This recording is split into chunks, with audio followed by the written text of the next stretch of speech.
Friends, ఈరోజు మేము మా పొలంలోకి వచ్చాము. ఇక్కడ మా తాతయ్య బీరపాదు నాటారనమాట. ఇక్కడ చూడండి బీరకాయ ఎంత బాగా వచ్చిందో, చూడండి ఎంత బాగా వచ్చిందో. ఇంకా ఇలాంటివి ఉన్నాయి అటు పక్కన, మీకు కూడా చూపిస్తాను రండి.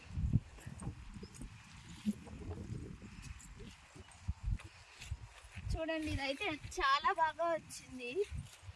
మనం బయట ఎక్కడైనా అవన్నీ రసాయనాలు అవన్నీ వేసి కొనుక్కోవడం కన్నా ఇక్కడ మనం న్యాచురల్గా పండించుకుంటే చాలా బాగా ఆరోగ్యంగా ఉంటాము. మన ఫ్యామిలీలో ఉండే వాళ్ళందరూ కూడా చాలా ఆరోగ్యంగా ఉంటారు. ఇంకా ఇది చిన్నదన్నమాట, ఇప్పుడే వస్తుంది. ఇంకా చూడండి ఇది ఒకటి బాగా వచ్చింది, ఇది కూడా.